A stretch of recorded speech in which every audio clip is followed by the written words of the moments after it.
And here we are. So we are at 4323 20th Street here in Eureka Valley. We can see the Castro right there. So this is Eureka Valley.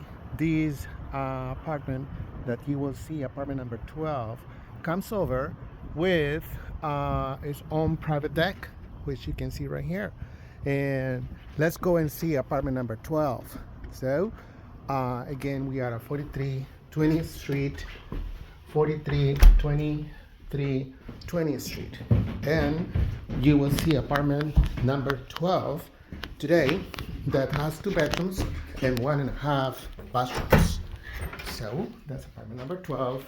And here we go.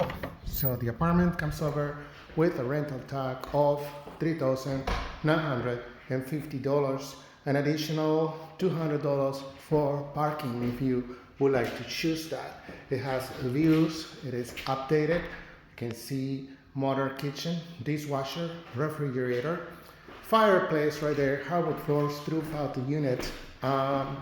And we see bathroom number 1. So we tap and standing shower.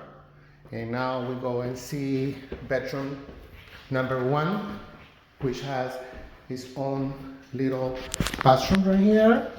And to see this unit, or what you need to do is to contact the usual suspect, Gustavo Lopez, at 415-312-5017. That's where down here is the garage. And now we move into the second bedroom. Once again, you can see hardwood floors all around for apartment number 12. And this is the other bedroom. So that's the fire escape right there. And once again, to see it, or what you need to do is to contact Gustavo Lopez, 415-312-5017 for a showing of this gorgeous 2-bedroom apartment with its own balcony located at 4323 20th Street. Thank you for your attention. Have an amazing day. Thank you.